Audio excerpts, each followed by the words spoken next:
Hello, hello, hello. You're tuning into another episode of The Wunderkind Show. Today's second topic: who's more responsible for the Ravens' success? Lamar Jackson or the defense? Look. Y'all know where I'm going to say. It kind of goes without saying, right? And it's not because he's my favorite player, but it's because it's the facts to me, right? When you look at the Ravens squad and what they have to do, what has transpired the last 2 years, it should be undoubtedly LDJ. What I'm going to do is I'm going to play Speak. And former Packers wide receiver, I think, James Jones, speaks on it. And I'm going to let him give his viewpoint, and then we're going to break it down, all right? So without further ado, let's play this audio and get it started. So who deserves more credit? Is it Lamar Jackson or is it the Ravens defense? I'm going to go with the Ravens defense, and I'm going to circle this because I ain't even going to talk about Lamar Jackson's stats because I don't want to dog my dog up here. James loves the circle. I'm a fan of Lamar. Yeah, So circle. I appreciate my dog. Always trying to take a I dig. appreciate my dog Always giving me trying to take that. a shot. I'm going with the defense. The defense is averaging 15 points a game. They lead the league in sacks, 19 takeaways. I mean, they really won that game against the Chargers without that late score, 13-10. You know what I mean? Like, they playing big-time defense. Lamar Jackson is playing solid football, but this is one of the best defenses in the National Football League. They are where they are at, point-blank period, because how well this defense is playing. You just broke down some really good tapes, but this defense is the reason why the Baltimore Ravens is the number 1 seed in the AFC, point-blank period. Lamar Jackson is helping, but this defense is playing at a high level in every single category this season. They playing big-time football. I'm taking Lamar Jackson is just helping. Oh! Why do we do this? Not me, but them. Like, look, I get it. The man's name, it really drives clicks. I get that. But let's keep it a buck. Right? Let's keep it a buck. If Lamar Jackson's not on this team is losing most of those games. How do I know, you say? Because the last 2 years, at literally this exact time and place and spot, the Ravens were either leading the AFC North or the entire AFC. And that was with Lamar doing Lamar-type things, right? As soon as he went down, they would start their losing campaign. And Snoop Huntley is one of the better backup quarterbacks in the entire league. You know what I'm going to say? Now, look, I'll say this much, too. The defense is absolutely balling right now. Kyle Hamilton has been chef's kiss. Beautiful. Pause. Like, that dude has been absolutely just a monster, especially on the back end. You can place him anywhere on the field. You can place him in the box. You can place him on the line. You can place him back, deep center. The whole nine. You can even put him in full passing downs where you're covering a wideout. Like, the man's covering everything. Man got it covered like makeup. Easy breezy, beautiful cover girl. Like, that's how he got it covered. So, balling. Roquan, he's the heartbeat of the defense, right? He's the center mass of the defense. And you could tell that they've taken on his very aggressive nature. And there's been so many other guys that have literally just played out of their minds. What do you think about Brandon Stevens? Oh my God, Brandon Stevens. Woo! I'm not going to lie to you. This year is making all of the picks that EDC picked, a lot of the draft picks that he chose, look absolutely amazing. Not even gonna lie. Kyle Hamilton, when they draft, that's an A+ draft. Patrick Queen has turned into one of the best linebackers in the entire league, easily. Brandon Stevens is turning into one of the better corners in the entire league. Clowney's turning into one of the best defensive players in the league.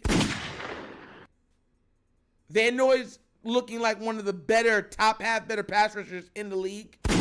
Justin Madubuike is looking like a top 5 pass rusher in the entire league. Like, the defense is full of dogs. Absolute dogs on every level of the defense. So I will not take a shot at the defense. I refuse. But I will say is that the quarterback, there's more on the quarterback than any other position on the team. And if the quarterback suffers and stuff like that, then the team loses. I don't care how good your defense is. I don't care. Our defense is holding teams to what, 15 point something points a game? Without a good quarterback, it'd all be for naught. It'd all be for naught. All for naught.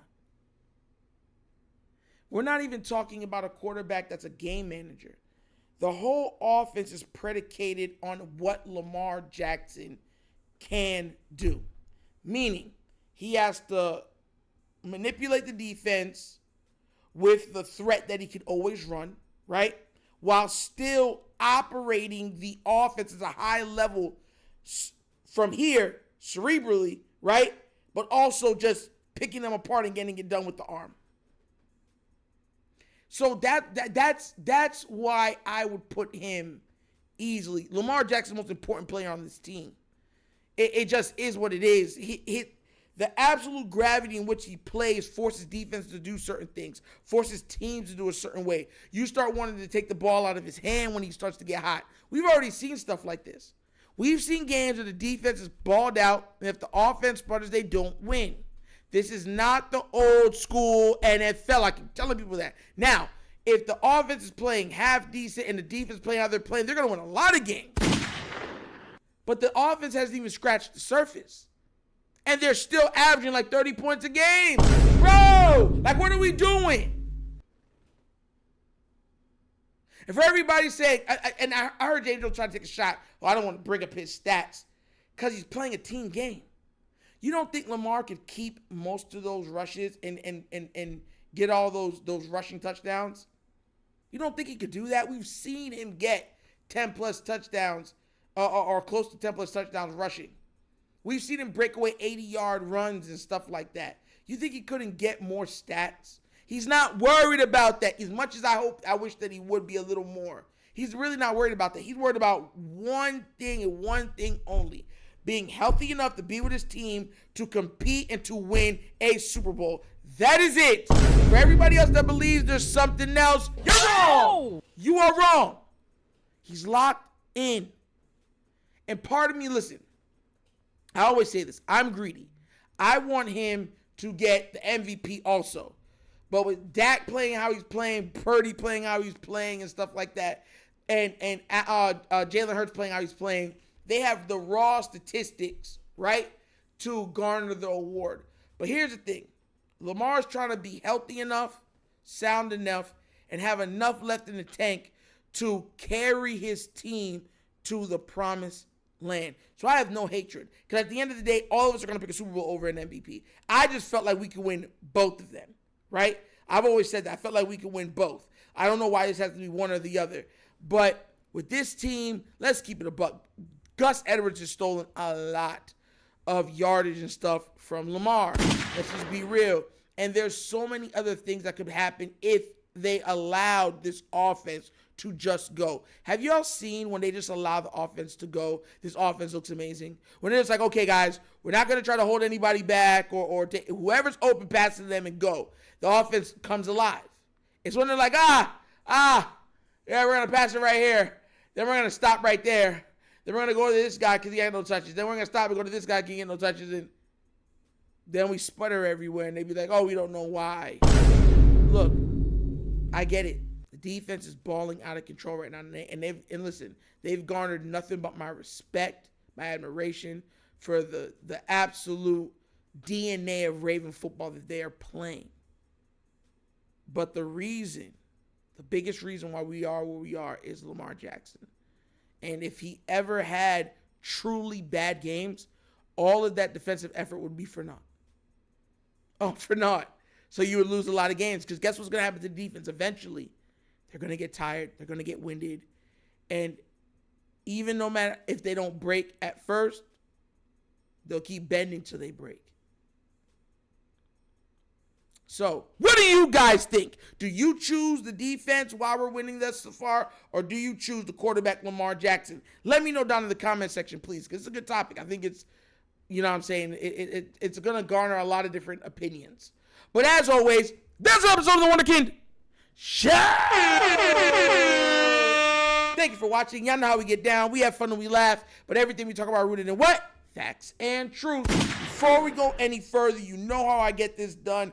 I want to give a big shout out to 2 people right now that donated to the channel. One's name is King Dipper with a $10 donation.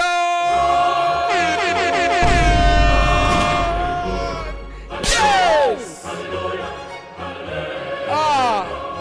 My brother, thank you so much. Listen, man, I always say, I know how hard it is to earn a buck, but you guys still are, even through this turbulent time in America, y'all still donating, trying to support the channel, man. I love you guys. And the second person to donate another $10 to the channel was a Samuel Williams, who literally said, keep going. My brother, you know I will, and that deserves a celebration.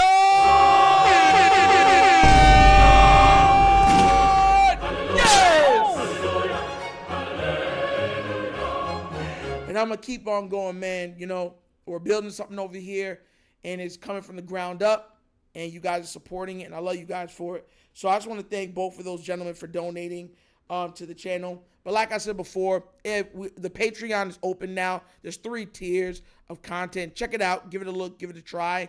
That helps out the channel too. But if you want to donate like how these 2 brothers also did, at the bottom of the screen is a QR code. QR code's to a Cash App. The Cash App's located in the description of every video that we do. And the name of it is $TheWunderkindShow. Super easy. And that's how we've gotten all of our equipment. So all the way from the iPad for the live streams, the board, the 2 external hard drives, the lighting, all that stuff, the fan, that's what has paid for it, you guys. So like I said, I love you guys, most definitely. But like always, that's the episode of The Wunderkind Show. This is your host, Nectar, signing off. And as always, you know my slogan. Peace. And I am out of here. Yeah.